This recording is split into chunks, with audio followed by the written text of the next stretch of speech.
Jake Jones, and we're at Bristol, Tennessee High School in Bristol, Tennessee, right to the left of me. We're going to take a tour of Viking Hall right here, which is also a sports facility for many sports such as high school basketball, wrestling, swimming, and also a civic venue center. Director Mr. Paul Pendleton for a tour of Viking. We're standing here with the athletic director, Mr. Paul Pendleton.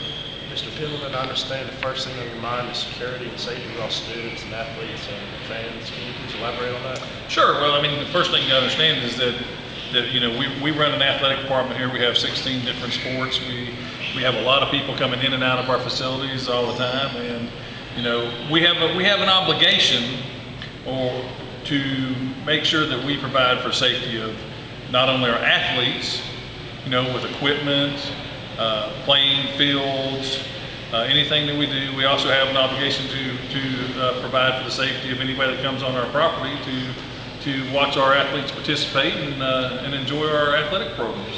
Okay. Can you give us some specific details, for security at Viking Hall? Well, sure. I mean, first of all, let's start with players. Okay, if you're in Viking Hall, for example, right here, we've got to provide a facility which is safe. From everything from the goals that we use, nets, bleachers,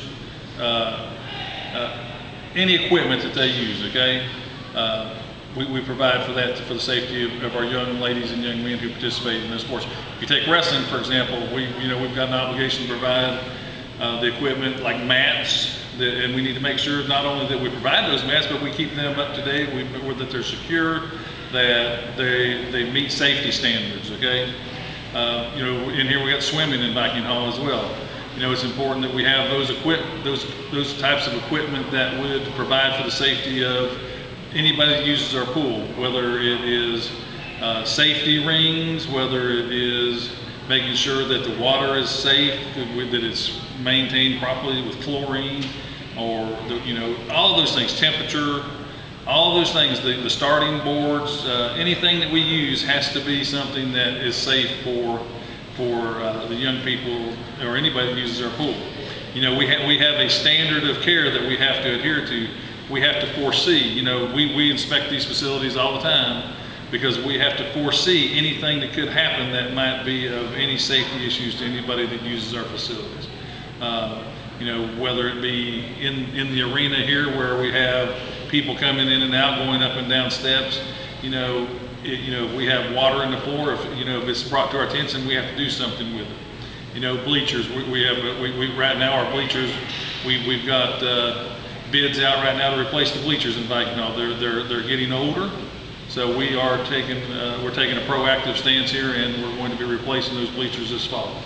Okay. Of course, you look up here, you see we have a camera system here which can monitor anything and everything that goes on in this facility at all times. We also have cameras inside the arena. People don't understand that, but we do have cameras inside the arena, and we do videotape. Now, we're not using those cameras to necessarily go in there and watch people do their day-to-day activities, but if we have situations or if we can determine safety issues, we use those. Here at the swimming pool, where we had swimming and we also have diving. And Mr. Pendleton, I noticed there is a vacant spot where it looks like there used to be a high dive. Would you please elaborate on that?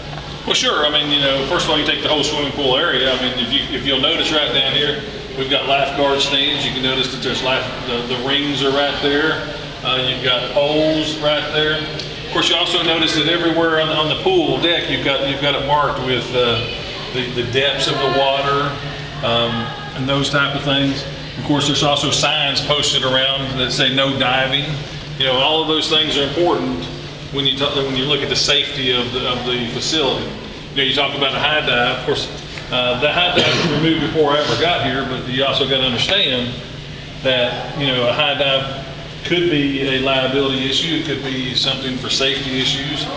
But you also got to understand, you take a look at the entire diving complex here, that diving board in itself is something that we have to maintain. We have to make sure it's safe. If something happens and someone gets injured using that diving board or any facilities in there, and it's something that we could have prevented, then we obviously would have to accept the liability for that. But our number one priority is that we don't want anybody hurt. So we're going to maintain our facilities. We're all the time coming in and checking out. Of course, our swim coach, Chris Eastep, comes in. He's all the time monitoring. You know, all of our facilities, whether it's baseball, softball, swimming, basketball, football, whatever it might be, our coaches are constantly checking the facilities and the areas around to make sure that they're safe. We'll take a walk to look at the basketball arena. Now we're here at the basketball arena, which is also host once a year to the Arby's Classic, which is usually the first day after Christmas, and it leads up to Christmas Eve. And Mr. Pendleton, one of my questions is, how does Viking Hall maintain safety for all fans and the players on these seats? Well, you got to understand that we'll have anywhere between 5,000 and 6,000 people in here at night. So roughly about 30,000 people over the course of a week for the Arby's Classic. So, you know, once again, you know, what we talked about earlier, we have to not only look out for the safety and well-being of those athletes that come in and participate in the tournament, but we also got to look out for the safety and well-being of all the fans that come in here. You know, and as you can see, this is a large facility. Well, first of all, you got to understand that there's codes and stuff that we have to have an emergency plan for evacuating the facility. What happens if the fire alarms go off, or we have a fire, or we have a situation where a fan gets sick? We have to be able to handle those situations. So what we do is we formulate a plan with the Bristol, Tennessee Police Department, Fire Department. We actually come in and we'll do the fire inspector actually comes in before the tournament. We walk the entire facility. We make sure that everything is safe for evacuating.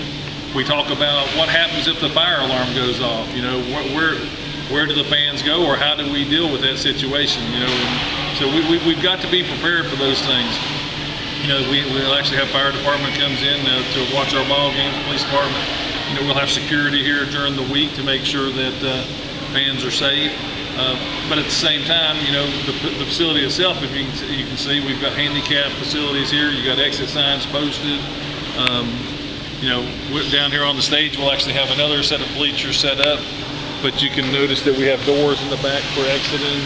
You know, all of these exits have to be maintained, and they have to be taken care of to allow for the safe evacuation of the fans if something were to occur in this facility. Mr. Pendleton, it sounds like you have an amazing facility here at Viking Hall. I just want to thank you for your time. Absolutely, Mr. Jones. Thank you very much. Thank you. Appreciate you. So as you can see, there are a tremendous amount of liabilities in a sports venue. I hope you can see those to light. Thank you for your time.